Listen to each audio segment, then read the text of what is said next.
पंजाबी नज़म पेश करना जी कर लगा राणा अमानत अली। मैं लगा बीवी दे थले, बीवी मैनू जद भी आखे हाज़र हो जाना मैं जाके। वाह जी वाह। ते ताबेदार बीवी दा रहना भाजपा चरना दे विच बहना। बीवी मेरी जदों दबके मारे मेरे लैन थकेवे सारे, क्या बात ते है। गुस्सा करके मैं की लेना, वेरी गुड। फिर जू पै जू कलिया रहना। ते विचों मैं ते डरदा रहिंदा हो जाए ना बल्ले बल्ले मैं लगा बीवी दे थले। छेती घर तो बाहर ना जावां ते बीवी सामने फुमणियां पावां, ते कोशिश करदा रवां बथेरी चंगिया आखे बीवी मेरी।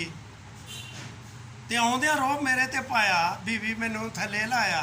वाह जी वाह। मिठियां पिक्कियां सारियां गल्लां बीवी दियां मैं सुनदा रहिंदा, फिर भी मेरी दलेरी आ वेखो मैं ਉਹਨੂੰ बुरिया नहीं कहंदा।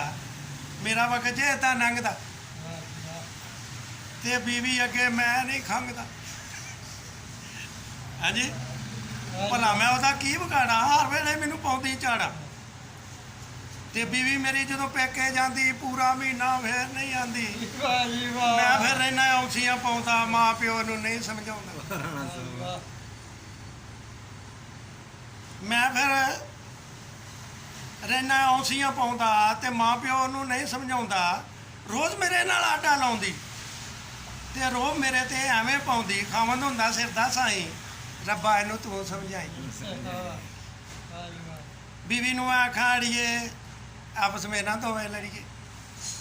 ਤੇ ਮੀਆਂ ਬੀਬੀ ਦੋ ਗੱਡੀ ਦੇ ਪਈਏ, ਇੱਕ ਦੂਜੇ ਨਾਲ ਰਲ ਕੇ ਬਈਏ। ਜੇ ਤੂੰ ਗੱਲ ਸਮਝ ਲੈ ਮੇਰੀ ਤੇ ਜ਼ਿੰਦਗੀ ਸਵਰ ਜਾਏਗੀ ਤੇਰੀ। वाह जी वाह। ਖਾਮਨ ਸਿਰ ਦਾ ਤਾਜ ਹੈ ਤੇਰਾ, ਤੇ ਫਿਰ ਕੇ ਵੇਖ ਲੈ ਚਾਰ ਚਫੇਰਾ।